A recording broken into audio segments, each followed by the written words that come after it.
Not down here. What are you looking She's missing her purse.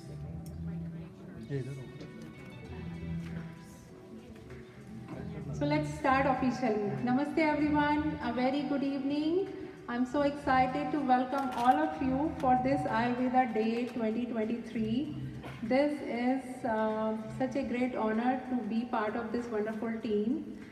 I welcome all of you on this day on behalf of AUM, which is the Ayurveda Union of Midwest, and where Swati ji is the board of director, and where Ashlesha ji is the president of AUM. AUM is a five-state organization which involves Indiana, Illinois, Michigan, Missouri, and Arkansas. And this evening, most of the hard work has been designed and governed and suggested by these lovely ladies who are sitting on our right hand side, left hand side, and me too, yes. So going forward, I thought to use the word Bharat instead of India so that we can connect easily to the roots of this ancient science of Ayurveda and yoga. So first of all, we are here to celebrate this Ayurveda day, but do we have the idea what is the Ayurveda? Because generally, I know now it is getting popular, but 10 years back, if we say Ayurveda in US or any Western countries, it was very confusing. Maybe it's some herbs, maybe just a combination of some trees and plants. So I'm so glad that now the teachings and the ancient sciences are being acknowledged and globally accepted, and people are interested to learn. And we are so happy to be part of this learning process. And so, what is the Ayurveda? Again, I was reading that Dr. David Frohle said that Ayurveda is the science of yoga. And here he did not mean the yoga as just the postures, combination of some postures, because again the yoga term has been misleading in last few years, and I'm glad that some of the community members are coming forward to clear this misconception that yoga is more than just the body postures. And we have so many prominent people, I see the lovely faces here who are working in the field of yoga and Ayurveda. And again, so Ayurveda is a science of yoga, and it is a personalized approach based on the union of body, mind, and our own soul. So it works on individual person. It's not that some combination of organs and chemical reactions. So the people who work in this field, they are trained for 6-7 years to get the degree of BAMS, which is the Bachelor of Ayurvedic Medicine and Surgery. And then they get the hands-on practices. So it's not just that some degree and some herbs and you just read some if and but conditions. So it goes lot of things in their own. I would say Ayurveda and yoga are connected to the spirituality also, because it works on our this body, the different layers of the human body. When I was trying to understand some 20 years back what is Ayurveda and yoga, how it works, so I tried, because I had the IT background, so I tried to understand that what it is and how it works on individual person. Then I thought, okay, maybe this human body can be think of as a computer. So then the Ayurvedic concepts, maybe the software works on the hardware. So software of Ayurveda works on our manas, buddhi, chitta, and yoga helps to bring everything together. And buddhi and chitta can be like random access memories. If it is clean, it works better on the body. So somehow I just made this in my mind, and that made me help to understand. And I learned a lot by following, like without knowing even, I knew, oh, my mother was saying use this oil, put this herb, boil these things together for this headache or this. So I was thinking she never went to any medical school, how does she know so many things? But then the good thing is that we were born in a culture where these things were passed on as the experiments or in the kitchen or the rituals. So we knew everything without knowing the details, concepts of the Ayurveda. So because we were doing it. So Ayurveda brings the holistic approach towards the life, and our ancient Sanskrit grunts stress that mukti and moksha is also done through the healthy body. So you see the health is so important. So the good heart, healthy body, pure intellect, everything works together, and Ayurveda and yoga plays a wonderful role in this whole journey. So today's evening, our main goal for this event is to know the basics of why, what, when and how of Ayurveda. But wait, what is the Ayurveda Day? Why are we doing it? So then the Dhanvantri ji, it comes in the picture. So his appearance day is treated, now we are acknowledging as the Ayurveda Day because his Avtaran day was the one when all the information and the knowledge was given or handed over, I don't know how, to the mankind so that we can live happily and at peace. So let me welcome our guest, and I don't see the first guest. Where is Harish Kulasani? Okay. So we don't need introduction for Harish ji because he is the founder of NRI Seva. He has been handling this community service program for last more than 15 years, and he is one of the contributor for this wonderful venue which is now International India Hub, the beautiful building. You should, before leaving, please go and visit the different floors. He told me to tell everybody. So the goal of the National India Hub to establish the community center across the US, and it is to unite, help and celebrate each other.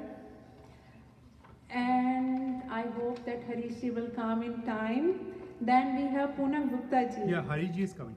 Oh, okay. Let's welcome Harish Kulasani. He is a very prominent community leader, social service. He is everywhere, you see him. So Harish ji is here. He will, no, Harish is here in the front. Yeah, yeah. Harish यहाँ पर नहीं दीप प्रज्वलन कर no. Okay, so we have Harish. So again, I will just repeat. So here, Harish has been part of the NRI Seva, and that's how I know him from the very beginning. I think he was one of the close friends of my husband, and then we knew that he's doing something good in India, and somehow that project now grown bigger, and now he is one of the contributor of this building, Beautiful India Hub. This concept of India Hub itself is such a wonderful enriching feeling that we have something for our own society and we can meet, celebrate things together. It's to unite the community and help each other. Then I have to read these important names because I don't want to miss out anything. We have Poonam Gupta ji. She is the chair of Yoga and Meditation Committee in Greater Hindu Temple of Greater Chicago, Lemont. So, and then we have Prasad ji. Prasad ji is not here. Okay, we will wait for him. But our respected CGI, Mr. Ghosh, has another commitments in the same time today and he could not attend in person. But we have Sanjeev Paul ji as his representative from CGI office. So may I request all of you to do the Deep Prajalan, and ladies, please come together. We can sing the Deepak Mantra, Yashi and me, and these people will do. So these are button songs, just turn it on. So environmental friendly. So Harish please. Vakratunda महाकाय सूर्यकोटि समप्रभा निर्विघ्नं कुरु मे देवा सर्वकार्येषु सर्वदा शुभं करोति कल्याणम् आरोग्यं धनसम्पदा शत्रुबुद्धि विनाशाय दीपज्योते नमोस्तुते.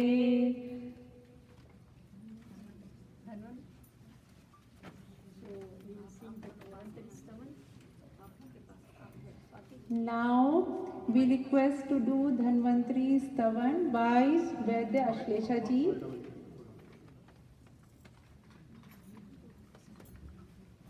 We have a picture of Dhanvantri ji on this table. In front of that, we did the Deep Prajwalan, and now Dr. Ashlesha will do the Dhanvantri Stavan.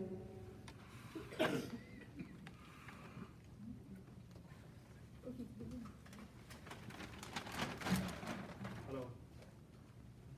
If it's not working, I'll give it back. Yeah. Namami Dhanvan. Sorry, एक minute. Sorry. Take this. Stay away from this. Okay, got it.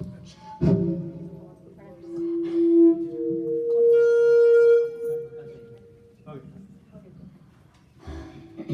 Namami धन्वन्तरिमादेवो सुरासुरै वन्दितपादपद्मं लोके जराभयमृत्युनाशनं दातारमीशं विविधौषधीनाम्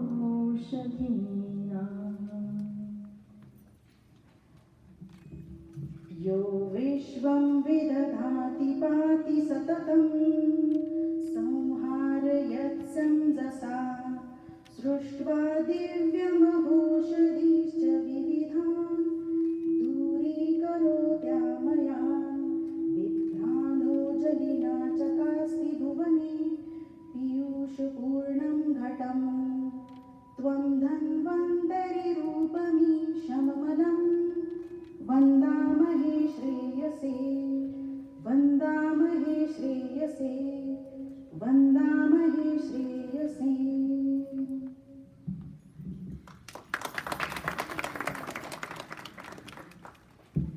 So all the guests can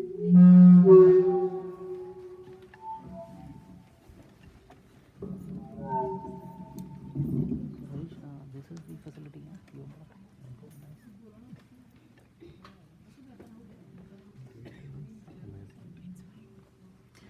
Now I will request all our panel speakers can take their seats here. First is coming Vidya Naharji. She does not need any introduction. She is such a wonderful, lovely inspiration for whole community. Then Miss Swati Vaidyaji and Vaidya Shlesha ji, please have a seat. And our own lovely Yash ji, please come have a seat.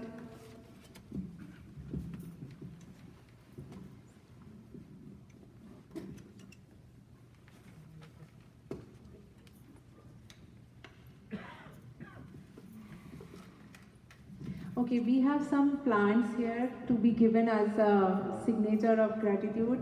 So I will request one by one. We will hand over one plant to each of the guests. So Swati ji, you can hand over to Harish ji.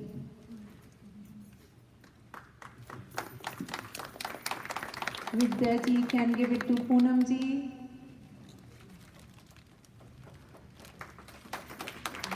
And Ashlesha ji to Sanjeev Paul ji.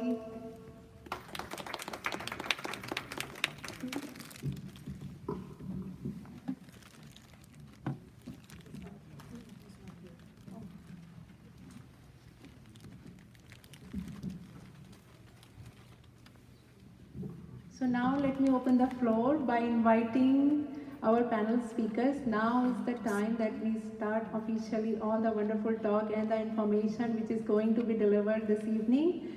Let's sit tight and pay attention. If you need to have some drink or water, we have on the right side in the corner of the round table. So let me introduce first of all the youngest and the prominent speaker. And I'm so fan of Vaidya Swati ji for some reason, I don't know. So I have to read this introduction because they have such a wonderful details and I thought I will remember, but then even if I remember, I don't want to miss out. So let me read this. So Vaidya Swati ji is a doctor of Ayurvedic medicine and the founder of Hema Veda Ayurveda based in Crystal Lake. She is a bachelor of Ayurvedic medicine and surgery, that is BAMS, with specialization in Ayurveda detox therapies. She is Master of Clinical Research and Pharmaceuticals from Maharashtra University of Health Sciences, Bharat. She has over 17 years of hands-on experience, specialization in treating ailments of the digestive system, autoimmune system, and hormonal system in women. I cannot believe that you have 17 years of experience because you look so young. Swati is passionate about nurturing her clients towards a healthy and happy life using Ayurveda teachings and techniques. She is also trained in Vedika astrology for health, and she is a author. She practices Vedic astrology along with Ayurvedic medicines for a long time. And of course, she is a mother of 2 beautiful children and happily married. So Swati offers Panchkarma plans to her clients which help them achieve their health goals in the comfort of their own homes, which is such a wonderful thing which I could never imagine that all the patients can do at home. And at Himaveda, Swati offers one-on-one consultation and guide you to the Ayurvedic journey of health and happiness. So now I will invite Swati ji to share some of the wonderful information with all of us, and I look forward to hear all the wonderful wisdom.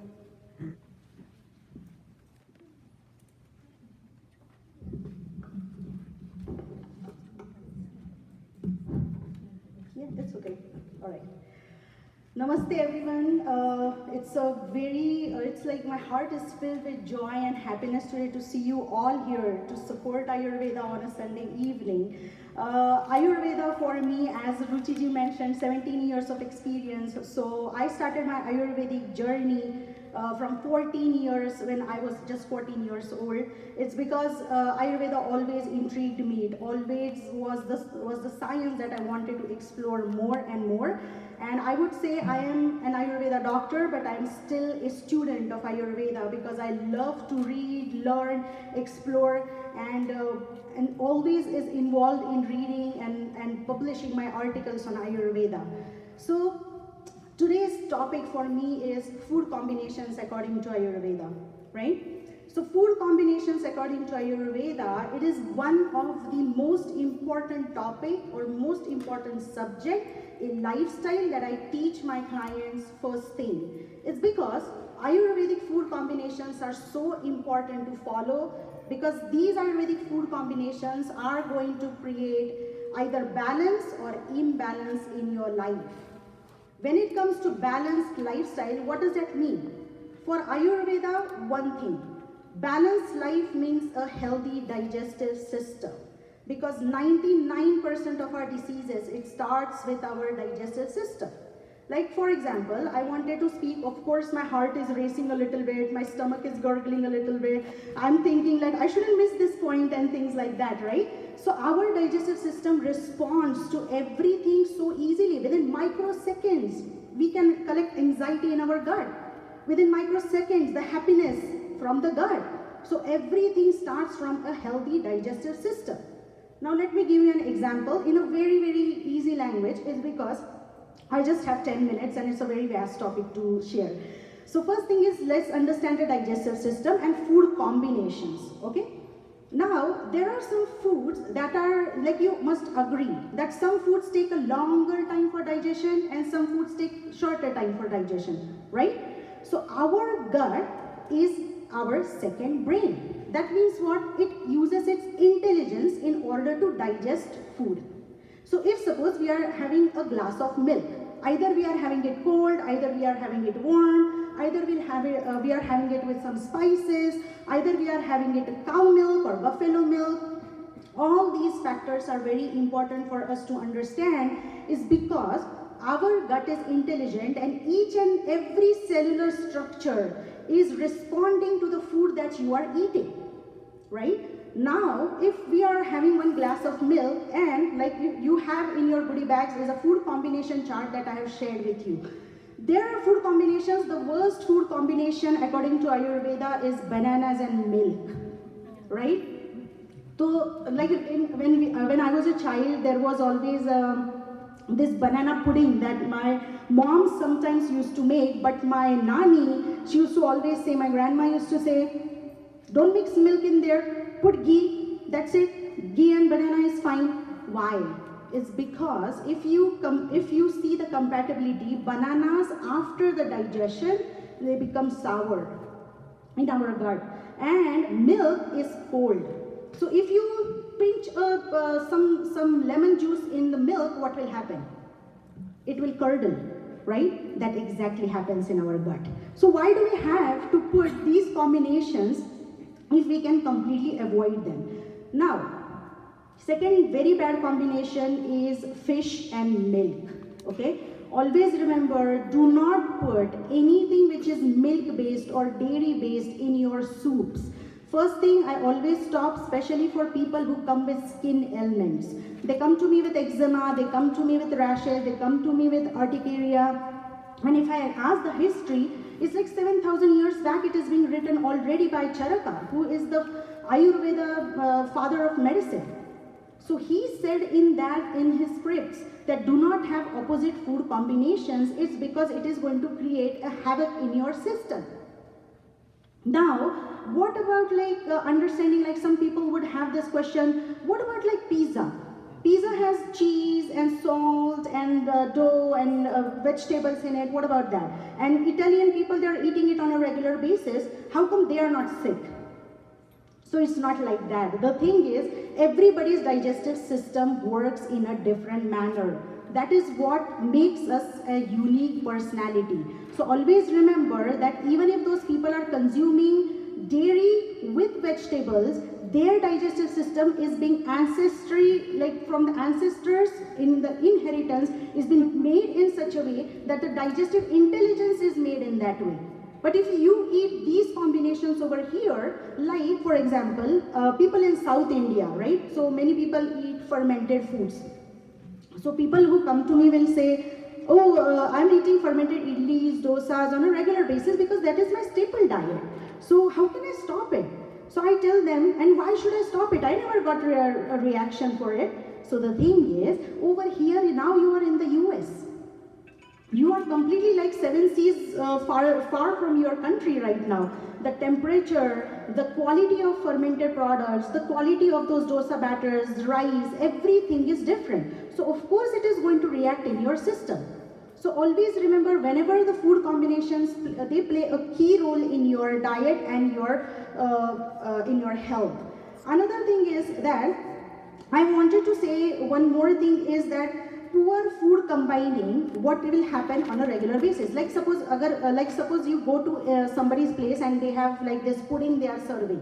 Now you eat it because you have this pressure, like, oh, I'm around people, I cannot just say to know everything. What if I indulge that? Always remember this, if you have any kind of food combinations which are opposite and you had it, remember to fast for at least 3 hours. Do not eat anything on top of that. If you are putting more things on top of that, like if there is a food combination and you ate it, and on top of that you are eating more and more, it is going to further impair your digestive system.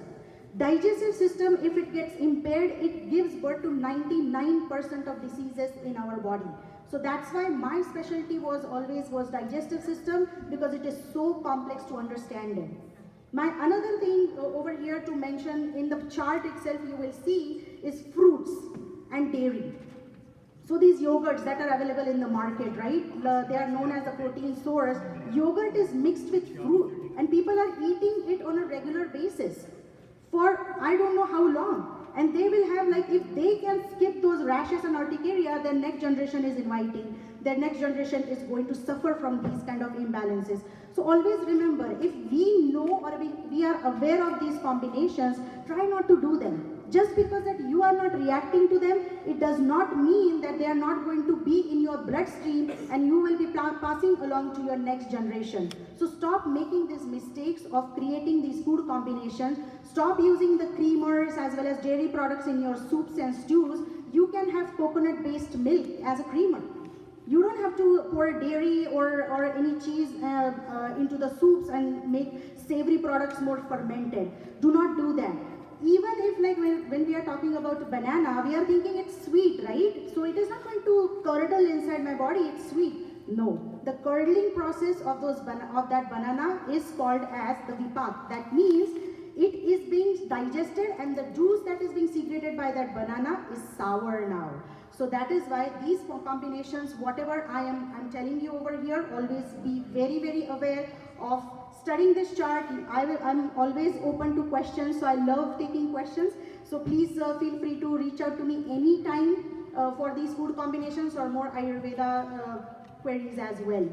Another one small point I wanted to make before going is I wanted to give you the importance of Vaidya over here. So Vaidya is a designation we get after Bachelors of Ayurvedic Medicine and Surgery only from India. Vaidya degree is not available here, so that's why this is my emphasis on every talk I give is always follow the correct Ayurveda doctor. Always make sure your health is in hand of a person who deserves it, who knows, who is experienced enough. So that is why it is very important, and AUM supports the Vaidyas as well. So thank you so much for this beautiful presence, and I look forward to spending the rest of the evening with you all. Thank you and namaste.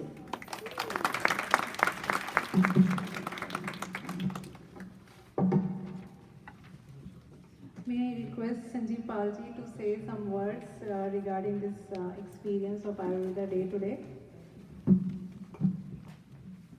हरीशी नमस्कार आपसे मिलने आई हूँ और Swati Good evening, everybody. I'm honored to be here for the Ayurveda Day celebration organized by Ayurveda Union of Midwest. Thank you, Dr. Ashlesha ji, Dr. Vaidya Swati ji, and other organizers. Ayurveda is perceived as one of the most ancient and well-documented system of medicine, equally relevant in modern times, wherein prevention of disease and promotion of health are both given due consideration. This year is the 8th Ayurveda Day, and the theme that has been selected is Ayurveda for one's health. Ayurveda enhances body's natural resistance to the disease rather than directly neutralizing the disease-causing agents. In fact, the demand for Ayurvedic medicines and herbs had gone up in the COVID-19 pandemic, which showed people's confidence in benefits of Ayurveda. The benefits of Ayurveda and strengths of India's traditional medicine systems are today globally recognized. On this Ayurveda Day, let us bring greater awareness of the benefits of Indian ancient traditional medicine knowledge system of Ayurveda to meet the contemporary global healthcare challenges. Consulate will also be holding a Ayurveda Day on 10th of November from 4 to 6 p.m. in the evening. So you all are invited to attend the Ayurveda Day, which is celebrated by the consulate. With this, I would like to end my talk, and all the best. We are having a lovely discussion. Thank you very much.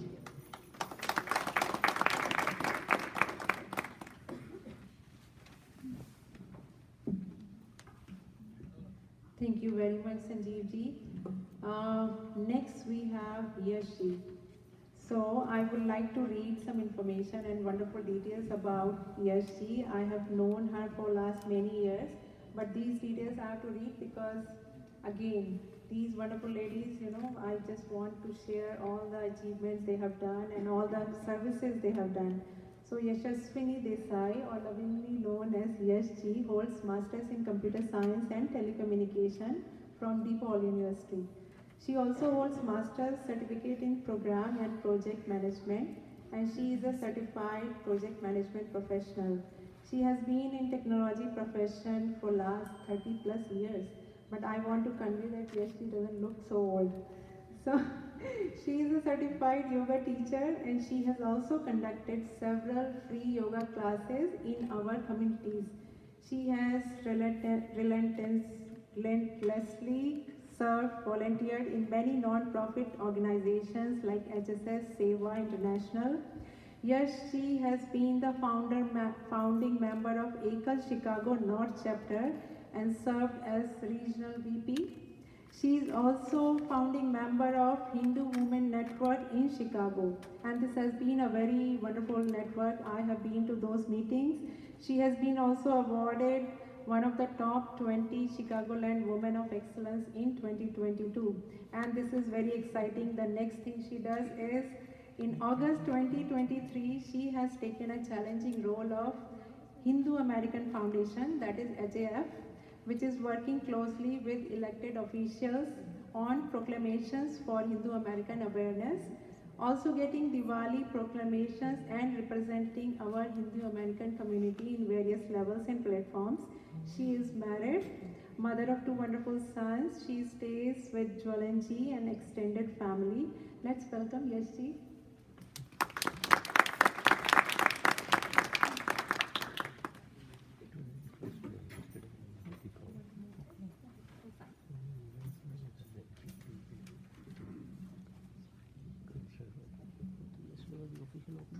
Namaste everyone, good evening. As you mentioned, we have heard about the beauty of Ayurveda. I'm going to talk about the herbs.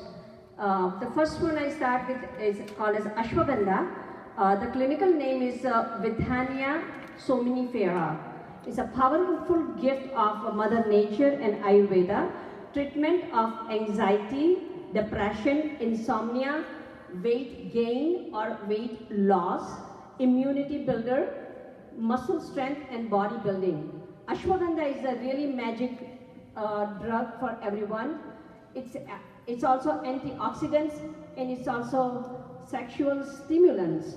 So how to use this? Now we can take as a herbal tea, and also ashwagandha can also be consumed in the form of powder, 3 to 5 grams along with milk or water. Also available in the form of capsule, and adult dose is 250 milligram capsules. We also have here Vaidya, certified Vaidya, so they can also give us the right combination, what and how and when to take. So we have them also for further consultations. Ashwagandha is also very, very good for health benefits as far as it gives balaprada. It improves the strength, immunity. It's called as Vajikari, which improves the sexual performance. Vriksha, which means it acts as aphrodisiac, which stimulates desires. Rasayanic, which is chemical components, it improves the life expectancy. Anti-aging, everybody wants to remain young, so this again, anti-aging elixir, it's one of the amrut kind of a thing, it's one of the best medicine, and magical gift of Ayurveda is Ashwagandha. It's Pushti-Pradha, which is improves the body nourishment, and Kayam Hanti, which is useful in cough and cold. Anilam Hanti, which is useful in Vata disorders, neurological and neuromuscular disorders like paralysis. Vranam Hanti means quick wound healing. If you take Ashwagandha, it's also doing this kind of things. Shofa Hara controls inflammation. Many of us are suffering from inflammation, we do not know. Ashwagandha is one of the best medicine here. Kandu Hara relieves itching. Kshata Hara means injury healing. And Kshaya Hara improves muscles mass and strength. Helps in reducing blood pressure on oral intake. Helps in reducing painful menstrual cycle. Somnifera natural chemical composition of ashwagandha is well known for the sedative meaning shamak, shantidayak. It gives the peace, it treats anxiety, insomnia. Many of us are suffering from this kind of thing, disorders, which relieves stress, anxiety, nervousness, fatigues, thakan or thak, whatever we call, giddiness, fainting, premature ejaculation, used in hypothyroidism and hyperthyroidism. Look at these beautiful drugs here, ashwagandha, which is immunity booster, stimulates immunity, WBC, white blood cells count, also enhancement, bone marrow, cellularity, and immune modulator. Ashwagandha goes well with most dietary supplements also. With all allopathic modern medicine, please consult health professionals. Anti-aging herb, anti-depression effect from, it comes after 7 days. As per research, reduces sugar, which is good in diabetic, antioxidant, relieves stress, high cholesterol, reduces bad cholesterol, and it is antioxidant. Arthritis is also get released from here. Ashwagandha helps in liver problems, inflammation, stress, body aches. Really, ashwagandha is an elixir, and it's a gift of Ayurveda.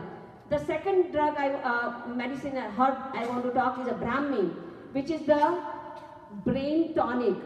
Brahmi is one of the most popular gifts of Ayurveda in this world.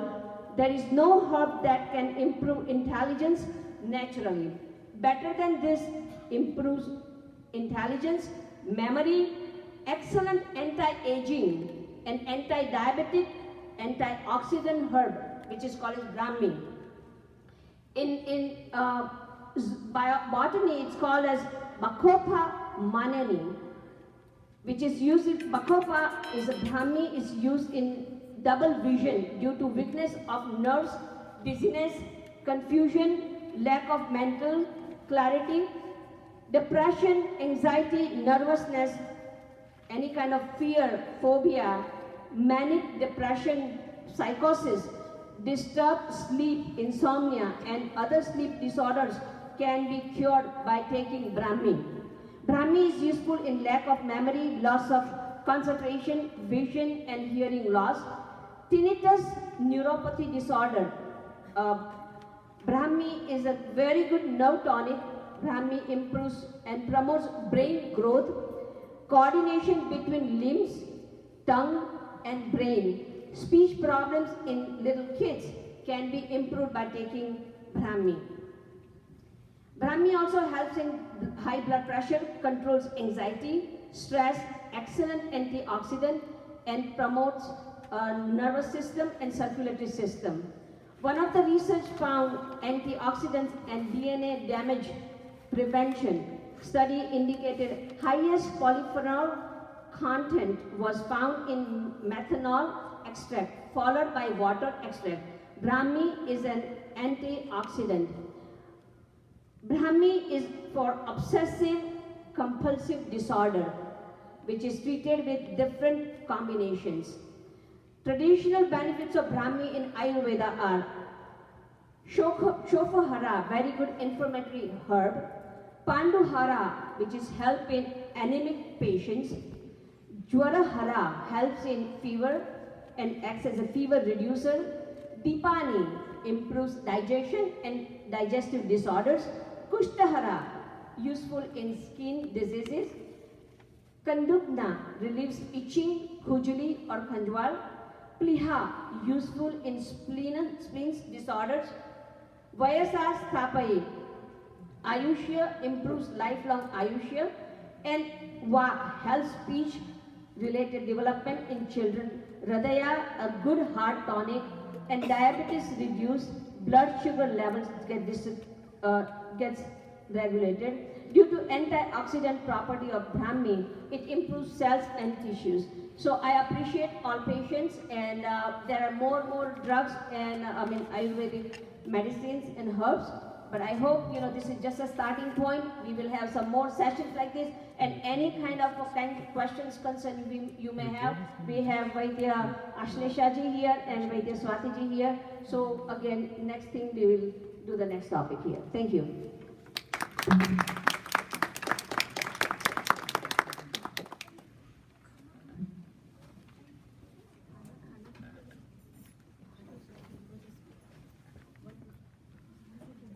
Thank you so much.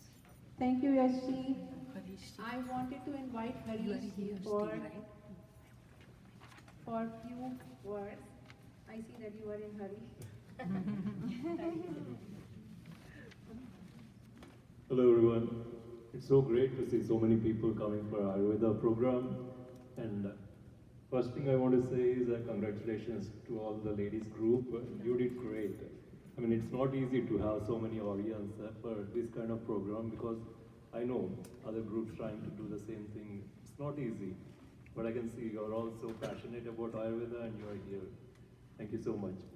So coming to my speech, I just want to say thank you, but at the same time, this place is for completely positive impact. And this is the first event we are having since we opened the building. So I want to request all of you to use this building as your building. It's not like one organization or any individual's building. It's a pure community center which wants to impact positively in every way possible. Please share any of your ideas, or if you want to volunteer in any way, visit our website indiahub.org and join us as volunteer, or if you want to do any project, let us know and we will help you to implement, because through this building we want to combine minimum 60 service organizations who can serve the community in a positive way. And all we need is new ideas. Not when I say service organizations, we have many community organizations, like we do events. Even I'm part of one of the organizations. We do events once or twice a year. That's not the impact, right?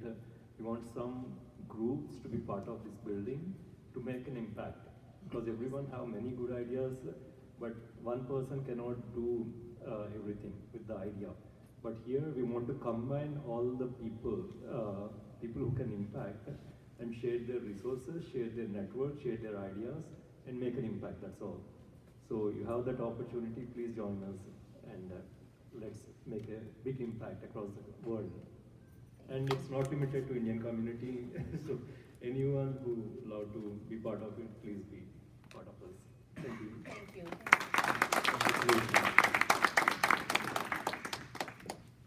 Thank you, Harish. It was wonderful. So now we come to, I have to read this biodata. Oh my God, where there Shlesha ji. It's like 4 pages. I had to summarize so much. It was very hard. But I'm going to read some of the wonderful things which she has been doing. So Vaidya Shlesha Raut is a highly experienced and classically trained Vaidya, that is Ayurvedic physician with a profound dedication to holistic healing.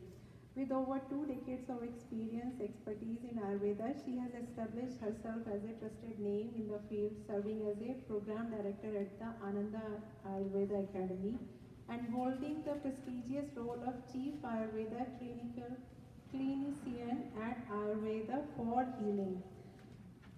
So Vaidya Shlesha is the president of AUM. Her influence extends beyond their clinical practices, as she is also contributing her knowledge and leadership as a board member at the National Ayurvedic Medical Association Certification Board, that is NAMA CB. Her unwavering commitment to integrative medicine and Ayurveda has earned her a prominent position within the global holistic healing community, where she continues to make a meaningful impact. So now let me read some of the key points. Vaidya Shlesha Raut, President of OM, practicing Ayurveda, Director and Chief Clinician at Ayurveda for Healing, Program Director of Ananda Ayurveda Academy. I must tell you that she has won a gold medal for her MD thesis in Bombay. She has been an integral part of the global healing community with a mission towards providing a holistic path of wellness through Ayurveda. She enjoys volunteering for community. And if I start telling her all the credentials which I have, here is a list. It's like an attachment to an email. So I will be sending you separately, but I will just read some more. So currently she is actively a program director in Ananda University, president of AUM, academic advisor in Sampurna College of Ayurveda in Florida, senior faculty in the School of Ayurveda, Kalamazoo, Ayurveda faculty in Salt Spring, Florida, Ayurveda program instructor in Heartland College, Normal, Illinois, founder and executive member of Texas Ayurveda Association for Ayurveda students in Dallas, founding member and board of director of NCAM, that is National Consortium of Ayurvedic Medicine, Orlando, Florida. Board of director at few places, professor in many places, director of many places, and I would like to invite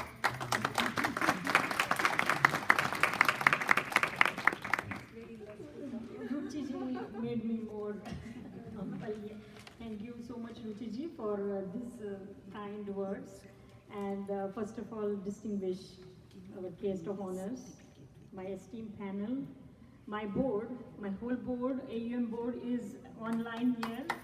So thank you for being, as already Ruchiji mentioned, that AUM is a 5-state organization, and we have 2 board of members from each 5 states. So all they are here. Also those Ananda students who have joined here online because they could not come. They are not from Illinois and still enjoying the Illinois Ayurveda Day.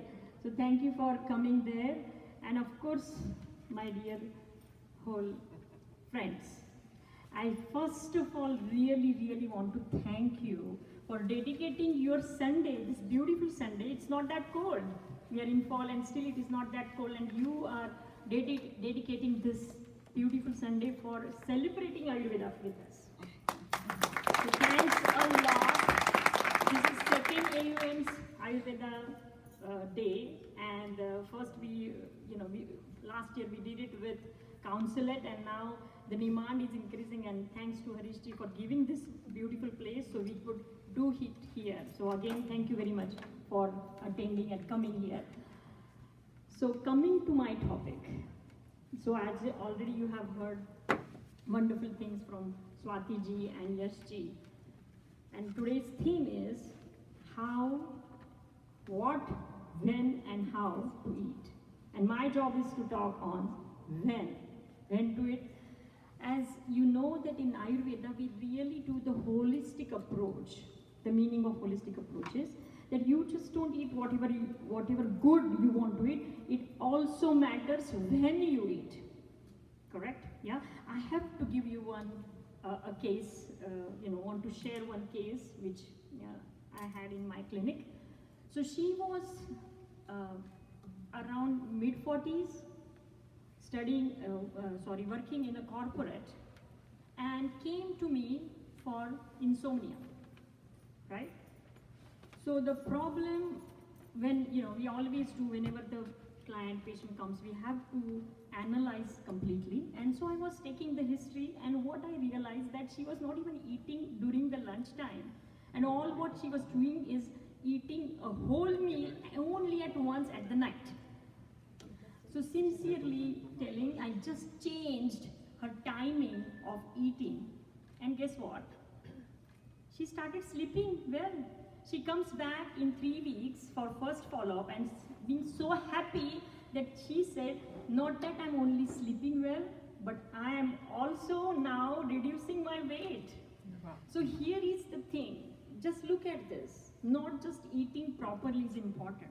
Of course, Swatiji mentioned all those combinations are absolutely necessary. You must eat properly, but only properly eating is not sufficient. When to eat also matters. And another point I would like to tell you that this when to eat has another deeper aspect. Ayurveda believes, acknowledges that, the season changes, correct? And each season changes, there is an absolute demand of changing your diet as well. So it's not that you eat always the same all 12 months. You need to do some variations as the season changes. Let me ask you this. Tell me, how many of you change your clothes in your wardrobe per season change? Correct? Yeah, I see many hands raised, right? Not only we change our clothes, but we change our footwear even. So think about this. If you could change your external appearance, right? You are so much worried and change what to wear and what to, how to even wear the shoes or the footwears. What about that food which you're going to put inside? Correct? That inside food is also necessary to change. And that's exactly what Ayurveda says, that we have to go as per the season, and this season have a specific set of qualities, and those qualities are to be considered for bringing that harmony within us. So let's take a quick thing here. try to understand. I will start it from fall, autumn, because we are in the autumn, correct? And so autumn is also known as fall, correct? So it's not any rocket science, it's a simple thing. Ayurveda is absolutely logical and also very, very simple science to believe and act. So we look about out of window, and I know now it is dark, but what would you see? That the trees started losing the leaves. So it's a fall. There is a dryness and there is a lightness.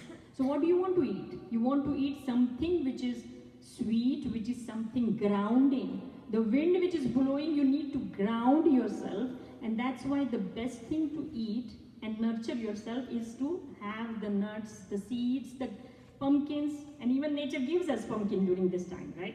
Then we come to, after autumn comes the winter. Winter is the time of nourishment, because the cold winter comes in, and that coldness brings the dryness and coldness. So you want to have something very strong, very simple, but nurturing stews, and the grains, the whole grains which are properly cooked, and something more like a ghee aspect has to be there to bring that. And another thing, next one, we come to the, after winter comes the spring. Spring is a season of detoxification, correct? The whole nature actually comes out from this whole aspect of winter slumber, and that's why we need to use something which is more lighter, which is more detoxifying. And the best things to use those lighter and detoxifying is the something which is bitter herbs, which are just the green leaves and some kind of a, the light, but absolutely detoxifying herb. And then lastly, we come to the summer. Of course, the summer means hot thing, right? Hotness. And to cool down that hotness, what we really need is to have something hydrating and cooling. So the fruit juices, all these stuff with what you could call it as a simple, the cooling spices, such as mint, and that's what we really need to eat. So there are, at least this was some quick, I know there are many things to it, and already she's showing me the time slot. I know I cannot go further, but I just wanted to tell one thing, that in your bag, I have put the how to eat in the winter aspect, all seasonal aspect, with specification of your dosha type. And again, I don't have time to explain on dosha type, but if you have any questions, I'll be happy, absolutely happy to take questions. I'm sure Ruchiji will give us some time later on to give the for the question answer. So with this, thank you so much for coming, and thank you for your patience listening.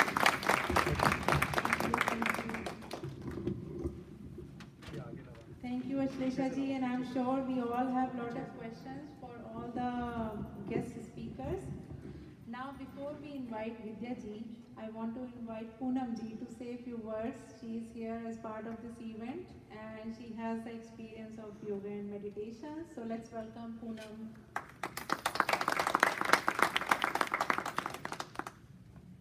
Thank you so much, Ruchiji. It's sitting in the front, I couldn't see how far back people were seated there. So wonderful to see everyone, and thank you to the organizers for this event. I wasn't planning to speak, but the topic for today's event is mindful nutrition. So a story comes to my mind. Once there was a wise old man, or let's call it wise old woman, an Ayurvedic Vedya.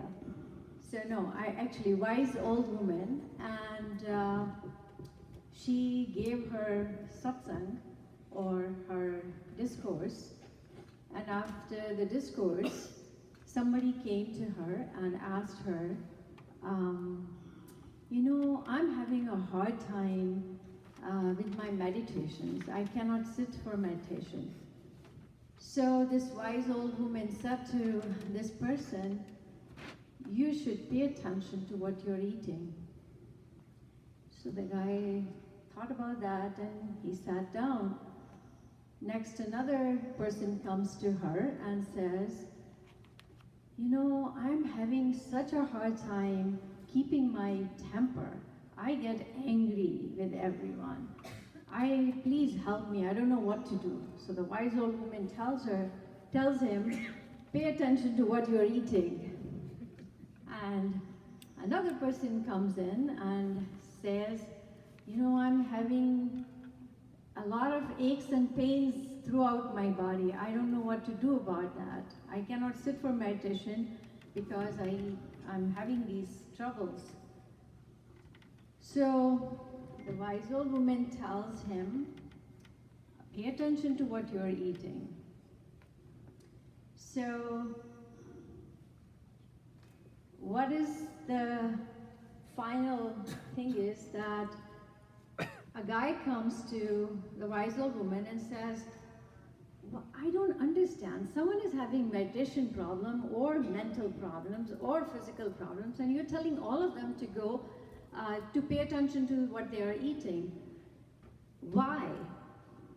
And the wise old woman says, I just attended the AUM conference and I learned from the source that food is very important for the health of the body, health of the mind, and health of the spirit. And that's what we learned from the source of Ayurvedic knowledge, Charak. And with that, I conclude. Thank you so much. Thank you, Poonamji. So this is going so wonderful. I hope you all are enjoying so much information. I know it might be hard to digest every detail, and we will have a short question and answer session after everything is done from the eminent speakers. But keep your questions ready so that as soon as we have time, you guys can shoot out your questions. Now we are going to talk about Miss Vidya Nahar ji. So I personally feel that Vidya ji is just the representation or personification of her own name, Vidya. Vidya means knowledge, and she has knowledge of all kinds of life-related aspects. Yoga expert, cooking expert. She has taught languages. So I'm going to read again because it is really hard to miss any of the details of these wonderful ladies. I wrote this line, Vidya Nahar is the epitome of the meaning of Sanskrit word Vidya. She is currently pursuing her PhD in yoga, has been teaching yoga to adults and kids in the northwest suburb of Chicago since 2004. She currently teaches 96 live yoga classes per month and offers a 200-hour yoga teacher training recognized by Yoga Alliances USA. She also teaches healthy vegetarian cooking classes and Hindi Marathi classes. Information about her classes can be found at vyayam.com, vyanjan.us and balodyan.com. Vidya ji is an active community organizer and founder of Icon Shakti, a community service organization. She has received several awards for her work, including the ICANN 2017 award for Best Fitness Professional and second place award in the Yoga Professional category of the international contest My Life, My Yoga, organized by the Ayush Mantralaya of India. So now, instead of me talking about Vidya ji, I would invite Vidya ji to talk about her experience or the details about the day related to yoga. Thank you. So you can see I am short here, so if I stand behind this, I won't be able to connect with you. So my husband, who has been kind enough to run the sound system for us, thought of giving me this microphone that I can walk freely here. And before I start, I really want to actually acknowledge Ruchi ji here. So Ruchi ji, please. You have been introducing all of us. I just have a small introduction. Ruchi ji is also very active in the community. She is an entrepreneur. She runs 3 best brain centers, one in Buffalo Grove, Schaumburg, and Niles. Okay, very good. I did not take an official biodata from you, but I really wanted to acknowledge she is very knowledgeable, even though she does not teach yoga or Ayurveda. She is a practitioner, and if you read her Facebook post, about one small thing. She will go in such detail, so I recommend you follow her page and follow her post on Facebook regarding all the ancient teachings of Indian knowledge systems such as yoga, Ayurveda, and everyday life. Yes, thank you. Thank you so much. Thank you. So coming to my topic, we heard what and when, and you know the theme, how. So as Ayurveda, I'm not an Ayurveda practitioner like Vaidya Swati ji is and Vaidya Shlesha ji is, and I'm a yoga practitioner, but Ayurveda and yoga are sister concerns, and they have similar goals that we all here to discover our true self, discover our true nature, walking on the path of Artha, Dharma, Kama and Moksha. Now Ayurveda and yoga, they both give us practical tools to achieve that. So coming to Ayurvedic tips about how to eat. So first and foremost, always take your time to sit down before you are eating your meal. So we are always here on the go. Grab this, grab that, I have to be there, I have to be there. So we are always eating on the go, which is a big no-no as per Ayurveda, right? You need to give respect to your food that sustains you on daily basis. So that's one thing that we do on daily basis to nurture ourselves. If we don't have time for that, what other time we have doesn't really matter, right? If we don't have time for our own self and eating food. So that's first thing. Second thing is, eat when you are happy or relaxed and stress-free, because if you are eating when you are under stress, emotionally distraught, that also plays into your food and that wreaks havoc on your digestive system. So it's okay sometimes to skip your meal if you are not feeling emotionally right at that time, and come down to eat your meals only when you feel emotionally ready to receive that nourishment. Second, next thing is, eat with your 50% stomach full with the solid foods, and then 25% with the liquid, and then leave 25% space in your stomach. So don't fill to the top when you are eating, no matter how much you like. Just like if you put stuff in a blender, and if you fill it to the top, it's hard to blend that thing, it will all explode. Similarly, we need space in our stomach for that post-digestive activity. After you eat solids and liquids, leave 25% space in your stomach.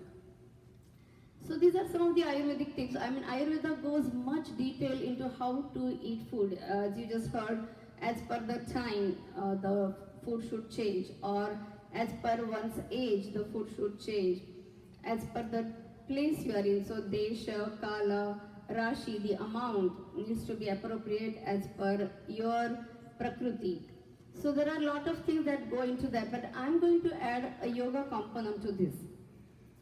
Just like Ayurveda gives importance to your metabolism, the Sama Agni, the Agni which is the fire, digestive fire in the belly, should be in balance and equilibrium. Now how do we improve this digestive system through yoga? Yoga gives a lot of importance to breathing. That's one thing that we are all doing from birth to death, right? Whether you are a man, woman, no matter what the nationality is, what the race is, what social standing is, we are all doing, we are all breathing from birth to death. Now, this is one thing that can be done consciously or unconsciously, and that's why yoga gives so much importance to yoga. Now, you all decided to sign up for this program and come here. Did you do that unconsciously or consciously? Consciously. If you do that unconsciously, if you suddenly in the middle of the night get into the car and start coming here, that's going to be a problem, right? But at the same time, there are some involuntary or unconscious processes in the body, such as breathing. Okay, what else? Heartbeat. Heartbeat. What else? Kidneys functioning, lungs functioning, your cells dying, multiplying every day. Now, do you have control over these things? Do you ever tell your liver, hey, do some overtime today, I'm going to eat a lot of junk food today?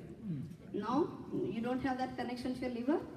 Oh, but then how do you reach your liver? That's where your breathing comes in picture. So Harishji mentioned we do breathing unconsciously. That is true, unfortunately, most of the time. In a way, it is good, because what if we forget to breathe? Then we'll die, right? So it's good that it's happening unconsciously even if we don't remember to breathe. But what if we actually remember to breathe consciously? That changes the whole game. That's how you reach your inner organs, through your conscious breathing. So we activate our parasympathetic nervous system, which is rest and digest. So it's absolutely important for our food to be digested when we need to be in that resting state. Now, how do you invoke that parasympathetic nervous system? So if you need to start breathing consciously, next logical question is, how do we breathe, right? I'm sure you all know how do we breathe, right? What are the qualities of a good breath? Anybody? Self. Self? Okay, what does that mean? Slow, even, long, full. Okay, that's the acronym, okay. Okay, slow, even, long, full. Okay, what else? The basic thing. I mean, they all build into one another. So the first and foremost, I go with deep. And that means engaging your diaphragm. So since you have been sitting all this time, I'm going to have you do something practical here. Place your thumbs on your ribcage and bring your middle fingertips towards the center. Sit up tall.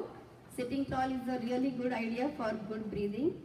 So now, as you exhale, you draw the navel in, like a balloon becoming smaller with outgoing air. As you inhale, let your stomach relax and expand. Most of the times what happens when we inhale, stomach goes in, right? And chest rises. So what does that do? That makes it a chest breathing, right? So you want to make it deep diaphragmatic breathing. So for that, as you exhale, you draw the navel in. As you inhale, let your stomach relax and expand. Are you able to experience this? Now if you do this every day, every single breath, imagine the benefits. You are strengthening your core muscles in every single breath. You are improving your digestion. You are bringing in more oxygen and releasing more carbon dioxide. So do you think you can take this one thing from this practice today, that you'll start practicing deeply in every single breath? Don't think of it as a yoga breath or Ayurveda breath. This is your every single breath. Make it deep, engaging your diaphragm.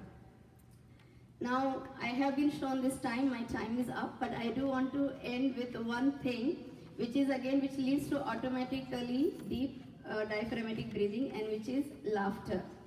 So laughter is also a form of exhale. Laughter is breathing, and laughter absolutely invigorates your inner organs, your digestive systems. So right now we're going to just laugh. I don't tell any jokes, you don't have to worry about that. But we're going to laugh for the sake of laughing, because it is the best medicine, and we rarely practice that, even though we know it's the best medicine. And laughter, this medicine doesn't require doctor's appointment, co-pay, medical insurance. It doesn't have any side effects. So let's just practice it. Take a deep breath in, and then we're going to start laughing with a hey, hey, hey, hey. In the beginning, it might feel fake, but fake it until you make it, okay? So give it a try. Even though at the beginning you feel like, what is this? I mean, people are going to think I'm crazy. Don't think about people. Think about your health, okay? So everybody here, take a deep breath in, and we're going to start laughing.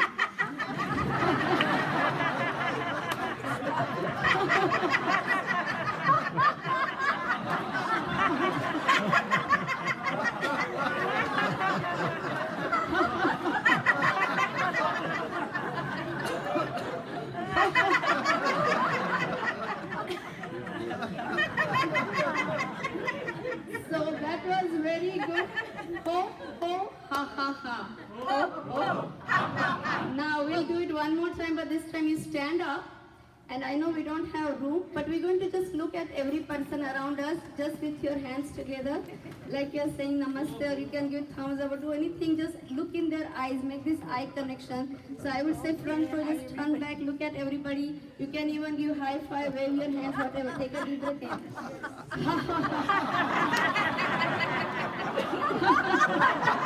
Look at every person around us.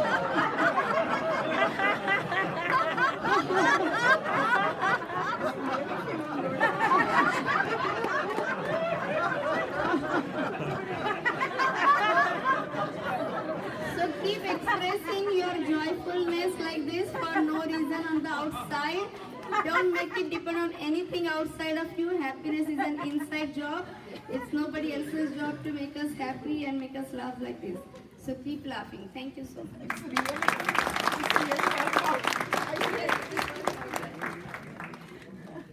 That was wonderful with Vidyaji. I have done these kind of exercises and quick yoga tips in many events. And this, at the end, what she does make us laugh. That, when I start driving, even in the car, then I just remember the reactions and then I again laugh. So this is really nice. Before we move on, I would like to say that this event is being possible because we had a lot of volunteers from SEVA. SEVA International does not need introduction from me because I know they have been doing many community programs, many services at many places and platforms. I want to welcome Ms. Deepti Desai ji to talk about SEVA, and let's hear what wonderful project you have. Thank you so much, and we do appreciate Hogan allowing us to work with you all. It's been our pleasure. I just wanted to give you all a brief introduction about SEVA. I see a lot of familiar faces, so hopefully it doesn't need a lot of introduction, but SEVA is a Hindu faith-based humanitarian organization. While we say that it is Hindu faith-based, it is mainly because our principles of serving people is based on our Hindu principles. And we specialize in disaster relief. We are in over 20 countries. Chicago has a chapter where we have got a lot of volunteers. This year we have done very successful programs, especially in leading and coaching more than 100 youth of ours. We've got a lot of SEVA volunteers over here who have helped us. And we are hoping that we made a difference in their lives in becoming good leaders and coming back to society as they grow up. Giving back to society is very important. I think we've learned about our health over here. I think giving back is our consciousness, making our conscience healthy. Next year, we are looking forward to expanding our youth program. We also have our SHE program, which we are going to kick off next year. And that program involves toilet for children, toilet for women in India. As we all know that in India, in deep rural areas, there are no toilets. And one thing that we have learned is that as girls grow up, they drop out of school because they don't have a good toilet to go to when they are attending the schools. So we are planning that we can make a difference next year. We also have our Sponsor a Child program that we were able to collect a lot of funds. Some of our supporters are right here. And we plan to continue collecting all the, collecting funds and making a difference to society. Aside from that, we support any other disaster relief programs that come into picture. I mean, we have seen so many, just in recent months, earthquakes, hurricane, etc. So we make sure that SEVA is there. If you want to know more about SEVA, please go to sevausa.org and you will find a lot of information, or I'm sitting at the raffle desk. You can just come and talk to me and I can give you more information. So thank you once again for allowing us to be here.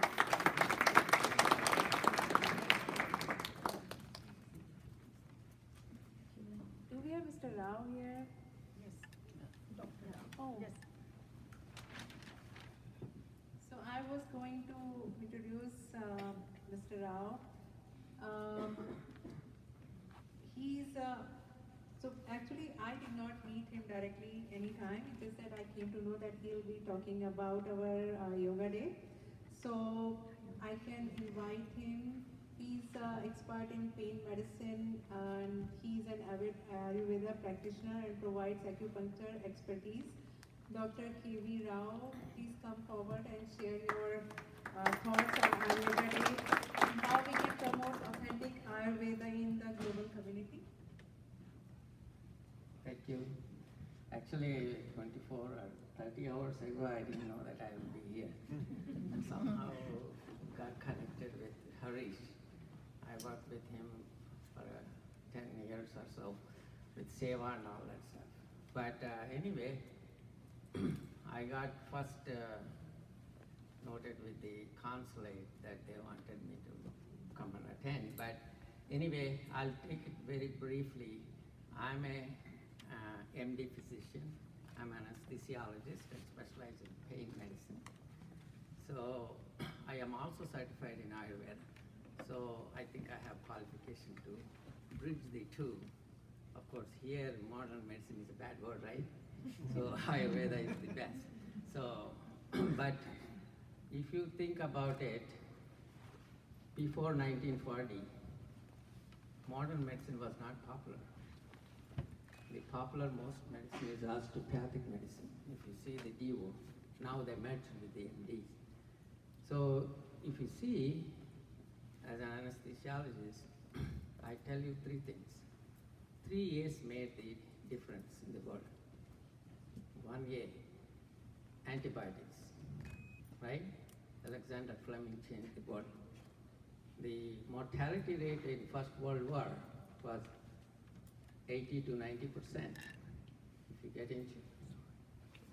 So actually in Second World War, they used to collect, because they didn't have synthetic technology, they used to collect the urine of the patients to extract the remaining penicillin to give to the other guys, to dry it. And so antibiotics. Number 2, anesthesia.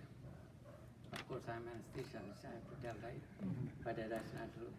The building right next door, that red light going off, is the national headquarters for anesthesia. But that changed the world. Anybody want to have you cut open without anesthesia? Welcome. So that changed the whole world, that developed the acute care or intensive care. You know, if you are bleeding on the road, the only thing that can help is our acute care, right? And we can do liver transplant. I did the first double lung transplant in Loyola University right here in Chicago. I was resident at that time. A 25-year-old cystic fibrosis. She walked out a month later, she's normal, just like anybody else. It's the marvels of modern medicine, right? What is the cornerstone of modern medicine? If you find a drug or anything, the cornerstone of research, and of course we have researchers here, I don't know the names, but is randomized controlled study with placebo controlled study, right? If you don't pass that, you can't use that drug. So why is that? Let us do an experiment, thought experiment. What is the most common anesthetic that you know that put people to sleep? Now everything is on the street, right? What is the first invention of anesthetic that changed the world? Chloroform? Pardon? Chloroform? Chloroform, ether was there, but the one that changed really the world is pentothal sodium. So the action of pentothal sodium is 1 circulation time. That means when you inject the pentothal, 16 seconds, it goes to the heart and the brain. So in 16 seconds, no matter how big you are, I know I'm short, I can knock you down, right? So if you do a randomized control study with pentothal, what happens? And give placebo to one half group and pentothal to another half group. 100% success, right? You don't want to take any chances. Let us say pentothal doesn't work in 10%. Will you take it? So in 10 people, one guy will scream on the table. You don't want that, right? So that is the precision of modern medicine. So we have to be proud of it. So for example, the other drug, adenosine, I'm sure people, if you are a physician, you will have heard about it. That's another, it's a recent medicine, but the half-life of adenosine is 6 seconds. It's an amazing discovery, right? In 6 seconds, you can kickstart the heart.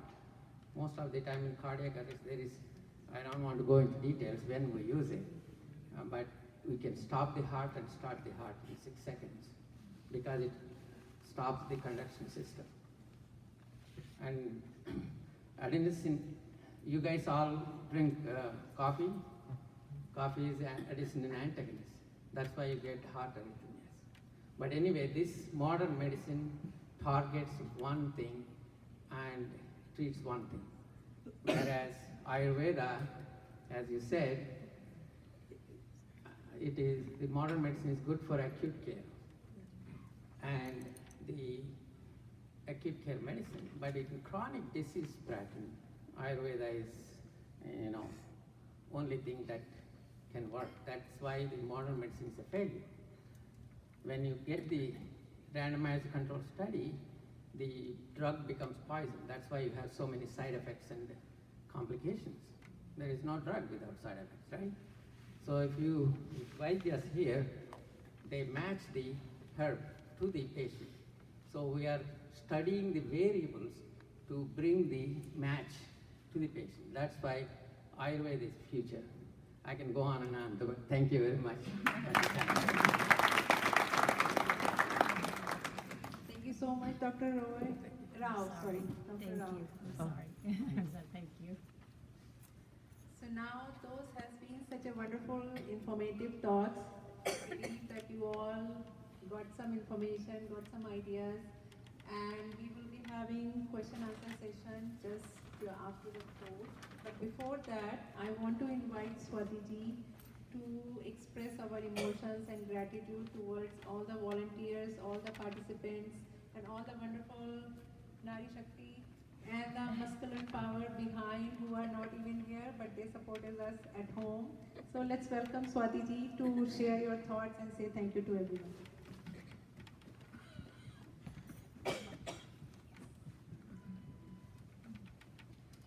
What a great evening, I must say. Thank you all for joining. So first round of applause should go to all of you over here. A great audience.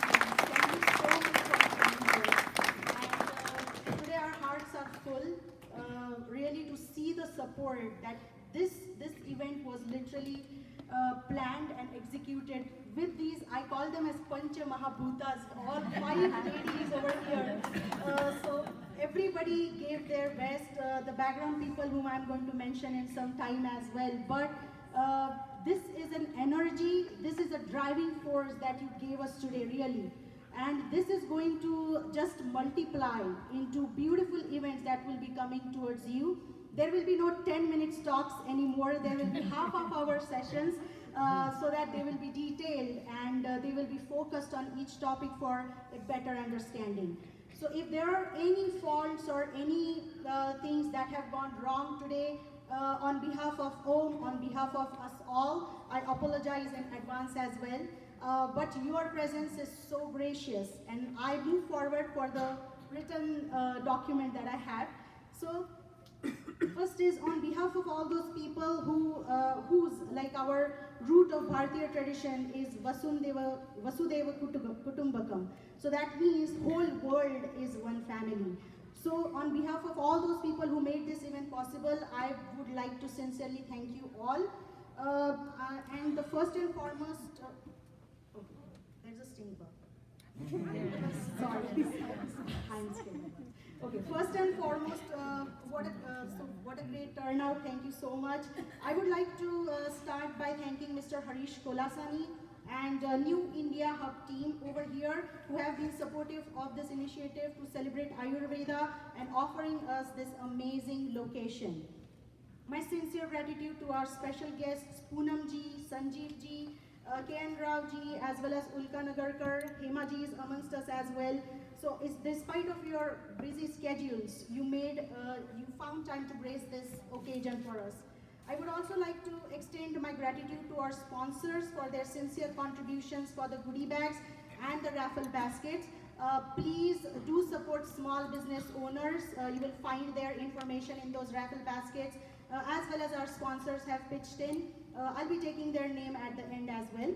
We are grateful for the support of our media partners, so Aparna ji from A3N Media, and Vivek ji and Shikha ji for an interest in covering the event, and all the good hearts who work behind the screens.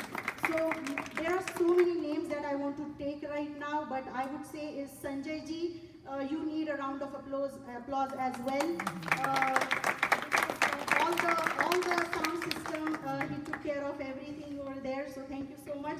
My heartfelt thank you to my fellow panel, Vaidya Ashlesha ji, Yash ji, Vidya ji, and our beloved Ruchi ji. So I was going to keep this as a kind of a surprise for her, but Vidya ji has already done that. So Ruchi ji and her entire family, and I want to mention our youngest volunteer, who is Ruchi ji's son, Vinesh Srivastava. So that boy, he's as tall as the chair, but yesterday, literally wiping the chairs, making sure everybody's taken care of, that boy really worked hard.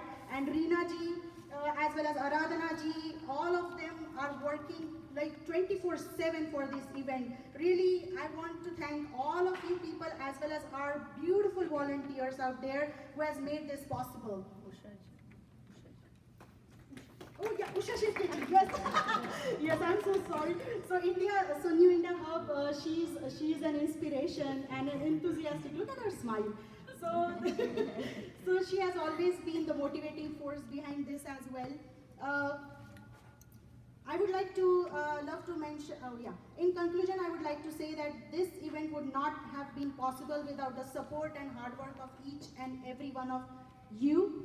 Ayurveda Union of Midwest is built for the greater good of humanity. We need your grand support to promote and build authentic Ayurveda in the Midwest. So please join and support us. On behalf of OM, I wish you all the health and happiness always. Jai Hind, Jai Bharat, and Jai Ayurveda. As well as I would like to mention our sponsors. So Ruchi ji will be telling us of our simplistic sattvic dinner that we are going to have. It's no puri, it's no oily business over here. It's a very sattvic dinner that we have come up with. It's because Ayurveda promotes sattvic bhojan, and that is the reason that we came up with the CCFT. We came up with the sattvic bhojan that you will be going ahead with. And mention the sponsors and partners over here is Gary & Son, who is an Ayurvedic pharmacy. So you can get your herbs safely from Gary & Son website. Me and Dr. Ashlesha are affiliated with them as well.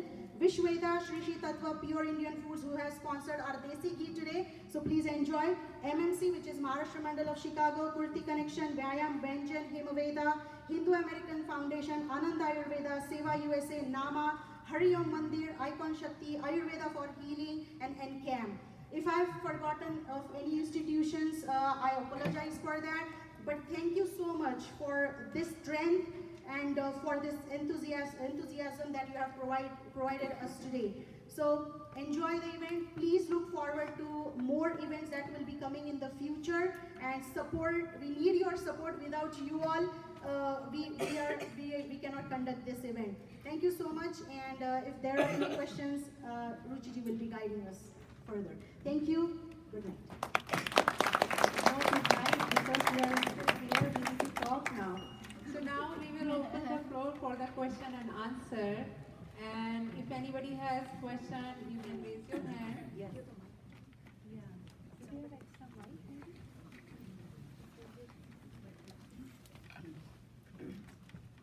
There's a lot of talk of fasting, and intermittent fasting seems to be the in thing right now. Can you please shed some light, because personally I've been having a lot of trouble with that. So can you please talk a little bit more about it? How does it change with changing people? Ruchi, you can pass the another mic. Whoever asks the question. So she has asked a question about intermittent fasting. Intermittent fasting is what we decide, like some specific periods, 6 hours, 8 hours, 12 hours. These kind of fastings are being conducted on a regular basis. Intermittent fasting, I would say, according to my experience, it is not for everyone. We have a very different constitution than each other. So one thing, if it is working for one person, does not mean that it is going to work for you as well. Intermittent fasting, I had a case of intermittent fasting. One guy, he came with lots of migraines and hyperacidity, GERD symptoms. And when I asked him, so he followed this intermittent fasting without knowing his body's constitution. Now our body's constitution, if it is inclined towards the fire energy, that means if we naturally produce more acid in the system, that does mean that that acid is going to flare up more if you keep or if you don't eat on regular intervals. If you are eating on regular intervals, that acid will be secreted and that will be digesting your food. The excess acid which is being produced can create hyperacidity, it can create inflammation in your gut, it can also give you migraines. So once I researched, he said, oh, you are an Ayurveda doctor, you should be promoting intermittent fasting.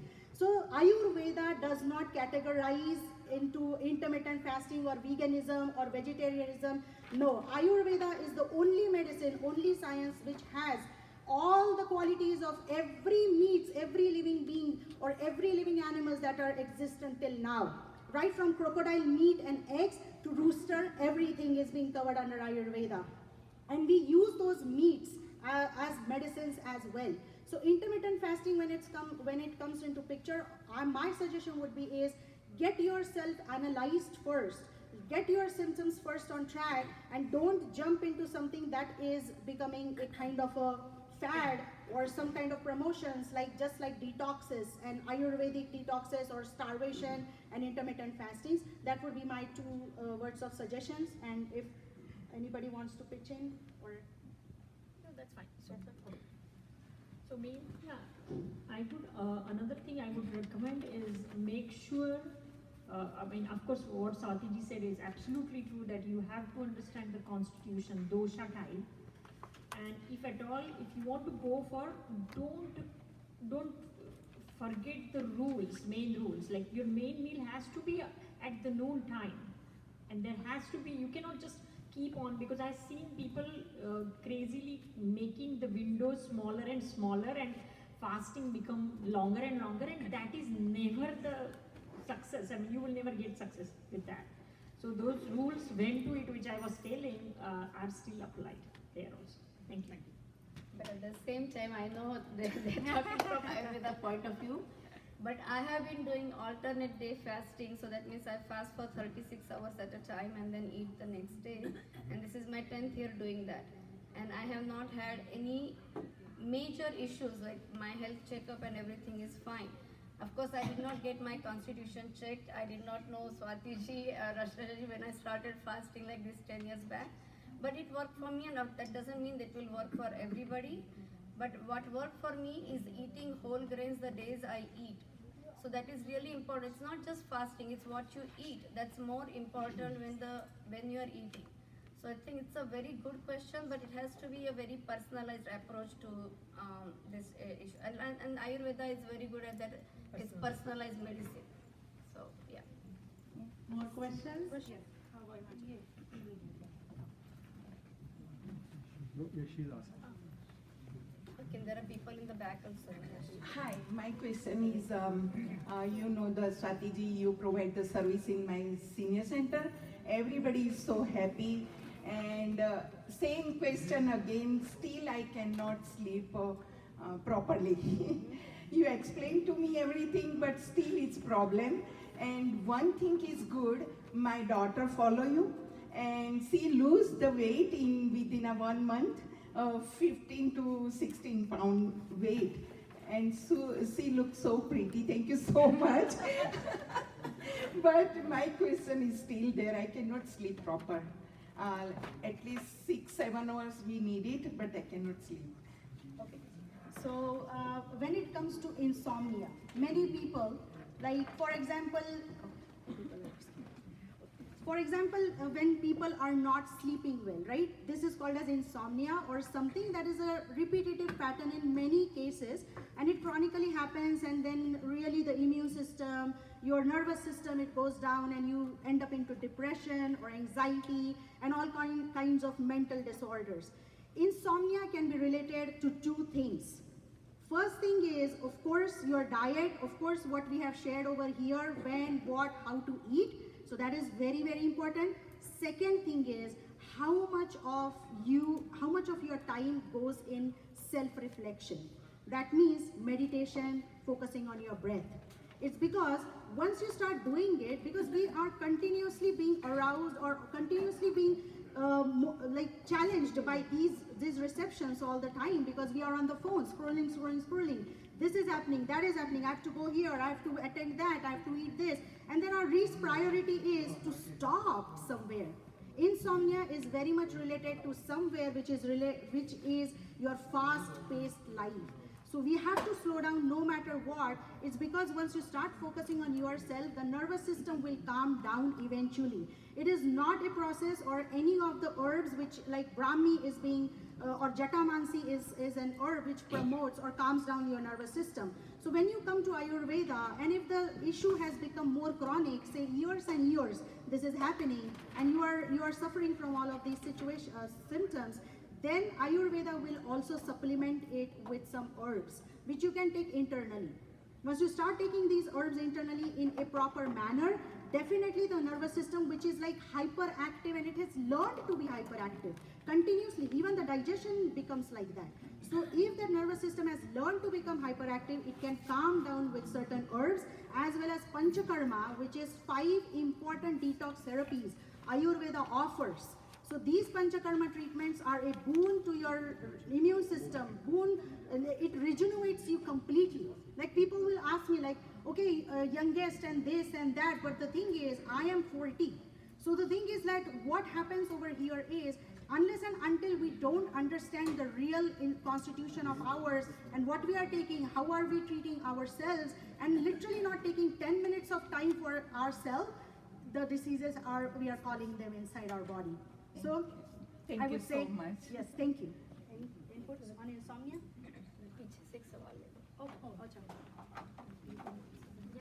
It's cute. He's my friend.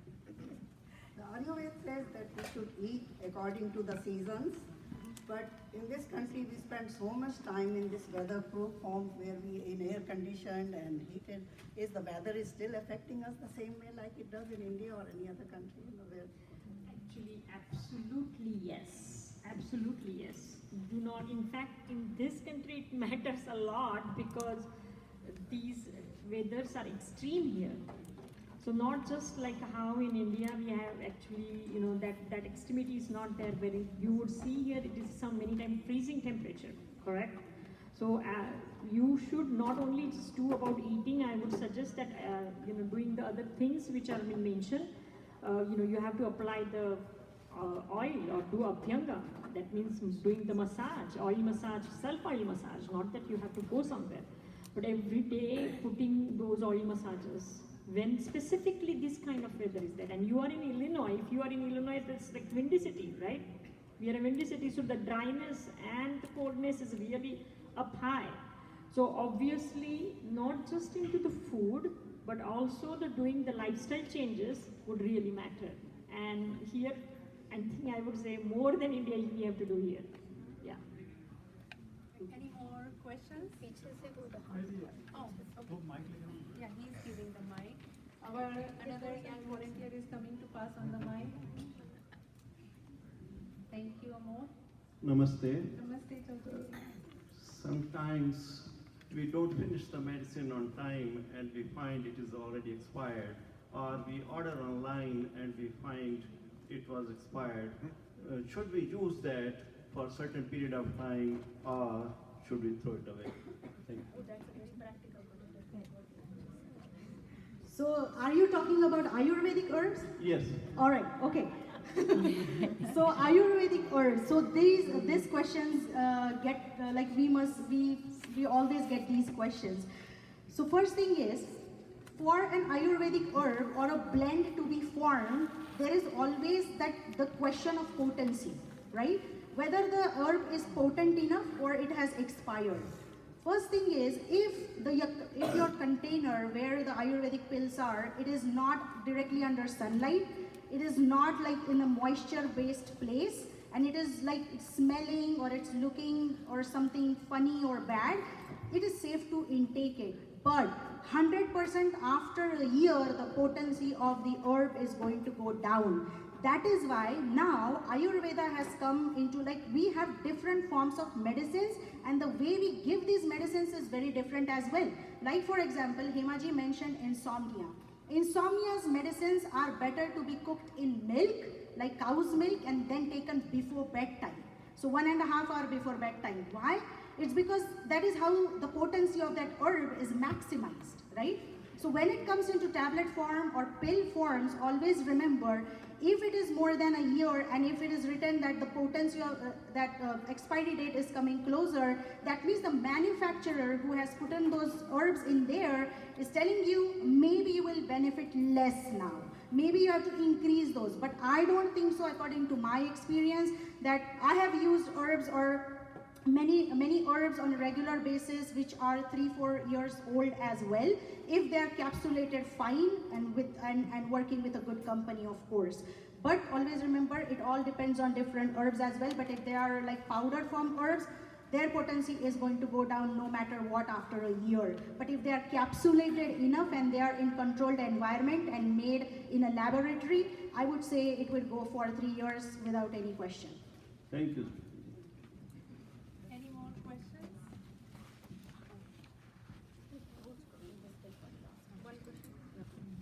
We have one more last question. If we have any, we can take one more. Oh, she has it. Oh, you have it? Here, Vinesh. Right. Oh, you want it? Okay, you can, is it a quick question? It's a quick question. Could you talk something about milk? Milk is, we as humans are the only animal that drinks milk compared to others, and yet Ayurveda promotes milk as being really good for you. Microphone near you. But what about the way the cows are treated and the way the milk is produced in this country?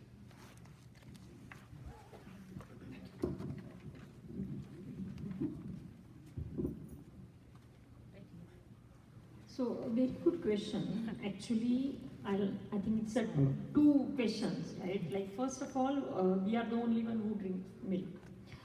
And I would say, at least Ayurveda says that milk means dugdham is purna annam. So it has been given that much importance. So we cannot simply say that, oh, we are running. If it would have been the problem, then they would have definitely not recommended this for sure. This is not just I'm talking about for 5,000 years, maybe it is from before also. Now the question comes that how we treat the cows here. And I'm not really recommending that milk. And that's why I wanted to say that, yes, Ayurveda definitely says that you must drink milk. I mean, having milk is not a wrong thing. There is not at all a wrong thing. But the way the cows are being treated here, in fact, we even doubt the cows are cows, right? So the real cows, what Ayurveda has always said is the cow, which really actually, there are a lot of research being done, and we are saying that A2 milk, those are the real cows, where you have the, how to know the real cows is actually, the cow should have the 2 horn, hump on the back, and the plain color. That is the real cow, not the patchy color. And that is considered as a real cow, but where you get the A2 milk from that, and that's the real milk. So again, why the milk industry has gone, that's not in our hand, correct? But yeah, that milk I will never recommend. Thank you. Yeah, thank you very much. I'm really impressed by here to see this seminar regarding Ayurveda. But I'm a little bit some question. I'm also family practitioner providing family service to here in one of the community health center. But some of the patients bringing some medication like ashwagandhas and all these things. I say, hey, doctor, can I take this medicine? Because I don't have any knowledge about the ashwagandha. Because some people looking some advertisement on the newspaper, medias, and go on in a medical store and getting some medication. So how you will differentiate this medication is good for the patient who are taking allopathic medicine? Or do you have any side effect of the medicine, and how you're going to be implement, hey, you can take this medicine because it came from the India. That's all. Thank you. Yeah, absolutely. So thank you for your question, and this is a very valid question, absolutely. So we have to understand this, that these herbs are medicinal herbs. They definitely have some effects. It's not just the food item, right? They do come here as a supplement, but it's not something which you can just take it, you know, okay, you want to have it and you can take it. So I would definitely not recommend that, just go and take it. You have to have that knowledge, how to take it. You don't have to go, and we have schools now, Ayurveda schools here. As I would say that in Illinois we have Ananda Ayurveda Academy. You can absolutely, you know, have the courses and have that basic knowledge at least before recommending directly the thing. It may interact. I would not just recommend anyone to just go and take it. Absolutely not. Yes, so I agree with that. I want to just tell one thing over here. First is, Ayurveda is a medicine, of course. Do not treat it as a kitchen science. It is not about just boiling some kadhas or what our nannies and dadis gave us. We have studied Ayurveda for 5.5 years, and we have studied the modern aspect as well as the Ayurvedic aspect of every disease. Tuberculosis, Pandu, anemia, Rajayakshma, which is tuberculosis, diabetes, Madhumeha, all of these diseases are being completely, the pathogenesis of this disease is being, it is just explored in every Ayurvedic scripts that we study. So when it comes to modern medicine, we need both of the medicines come together and work like we should collaborate. It's because many people who are taking Ayurvedic herbs are also on allopathic medications. So we don't tell them to stop the medications like thyroid hormones or any kind of hormones that they are taking on a regular basis to control their sugar or thyroid, but we always tell them that if you supplement with these Ayurvedic herbs, the way the strength of your organs is going to increase, the detoxification of your blood is going to be more. But the thing is, being a MD doctor yourself, I would say you can suggest those people is to see an Ayurveda doctor first before taking or indulging any kind of Ayurvedic herbs. Because both of us have seen cases where the false effect or negative effects of these herbs are happening on people for no reason. And then what happens is Ayurveda has to be blamed for it. So it's better that if the consultations comes in picture, like if you can suggest, even if patenting these medicines, ashwagandha and turmeric, all of these, they are coming towards you.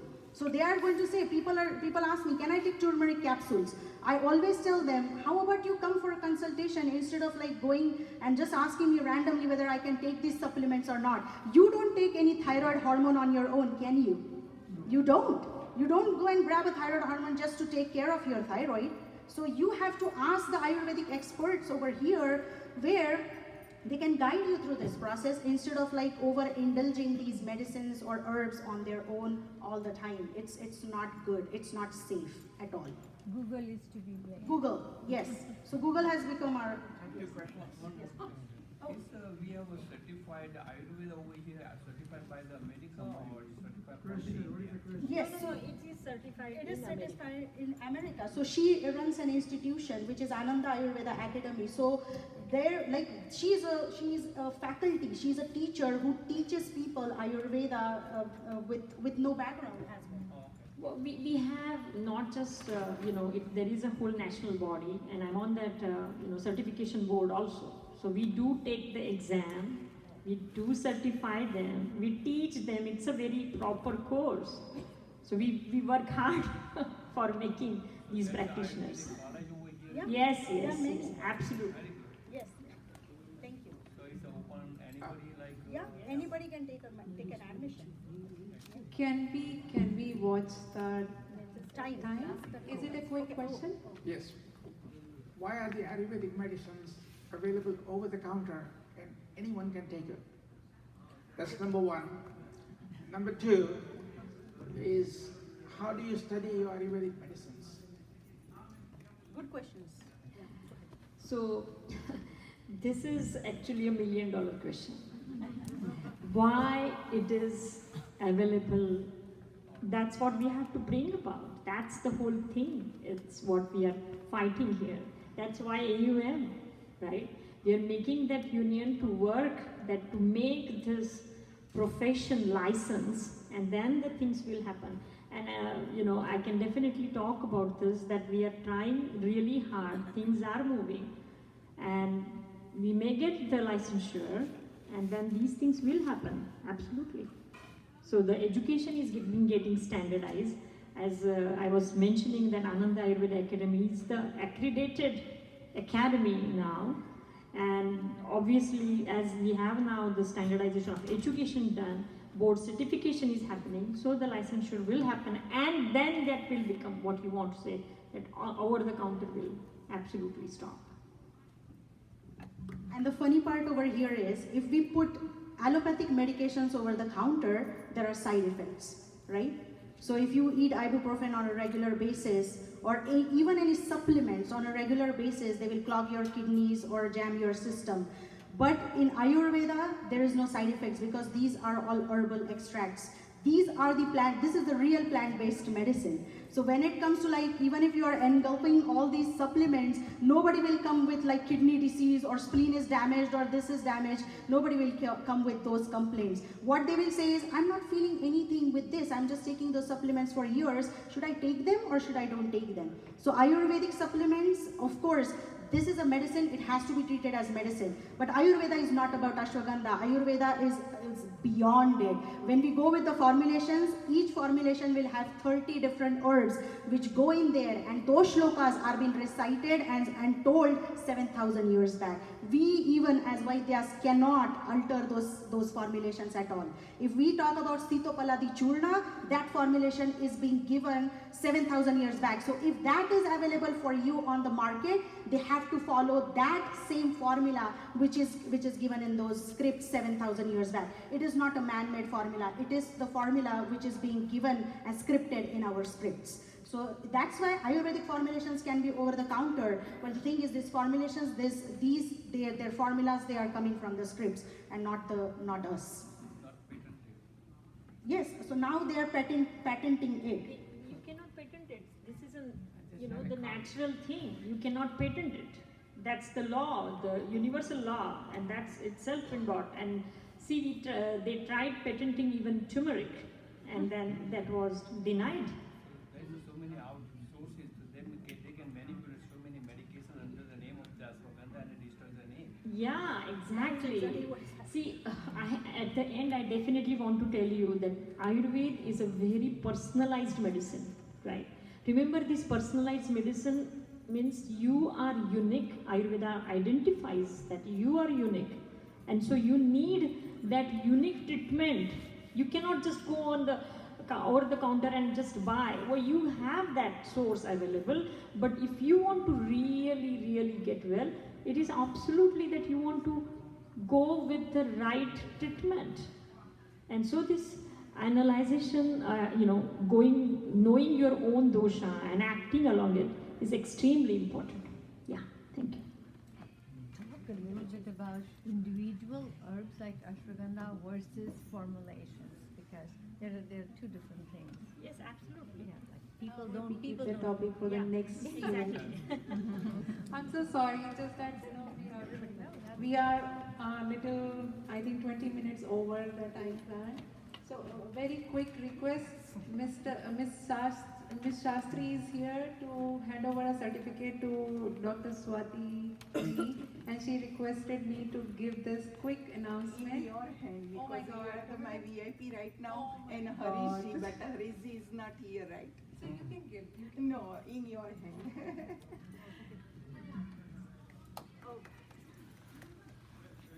Thank you.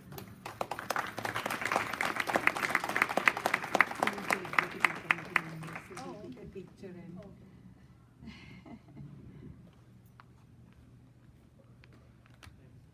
So I accept this on behalf of everyone. It's my pleasure, and I request all of you come in my Devdarshan Senior Center and give it a voluntary service for my seniors, Sure. There is a lot of things to do. Thank you. Thanks for giving me Thank you very much. So few information before we move on to the food. one thing is that the raffle baskets, people have bought a few tickets. I just wanted to let you know that we will be closing the jars. If you have anything, if you want to pitch in something, you want to put a bid on one of the baskets, just go and buy the raffles now. We will be closing the jars, and then during the food, we will pick one of the winners. Yeah, we will pick the winners. Jars. There is a list of items in front of each basket. You can see what items are there in the basket, and then you can pay the raffle, and that's how you put your raffle ticket in the jar. And then during the dinner time, we will pick the winners. The baskets are worth from $100 to $500. There are coupons, there are discounted deals, and there are some items there. Oh yeah, we do the homes and okay. So for yes, I think we can do the Zelle if you don't have the cash. In fact, you can borrow. No, that would be a bad idea. I'm cancelling it. Borrow. So, very quick, one more quick information about the food. So, because this day was to celebrate as Ayurveda Day, and I wanted to just break this myth that dinner should be the richest food. We should have 5 dishes and we should have, full meal.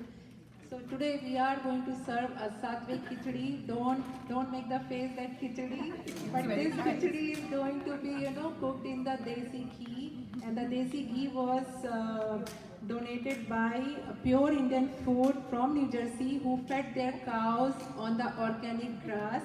And they do this process with the hands. It's not that machine milking or something. So this would have a lot of different tastes and the emotions, I would say.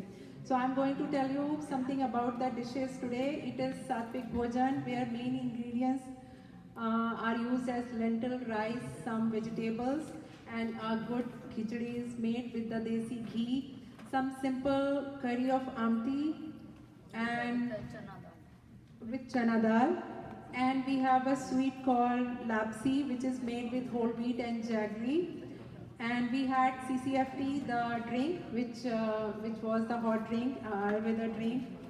This dinner was cooked in the desi ghee, and before we disperse, I would like to request everybody to walk from here, and there you have to take a right turn. There is a kitchen counter, and there the food is getting warmed. But before we move on, we have to do the Bhojan Mantra, and this is our tradition that we do. Bhojan Mantra. Om Brahmarpanam Brahmavir Brahmagnau Brahmanahutam Brahmaiva Tena Gantavyam Brahma Karma Samadhina Om Sahana Bhavatu Sahanau Bhunaktu Sahaviryam Karavavahai Tejasvinavaditamastu Ma Vidvishavahai Om Shanti Shanti Shanti. Please help yourself to get the information. If you want to know about our experts, so we have a table there, there are flyers and the visiting cards are there. And we can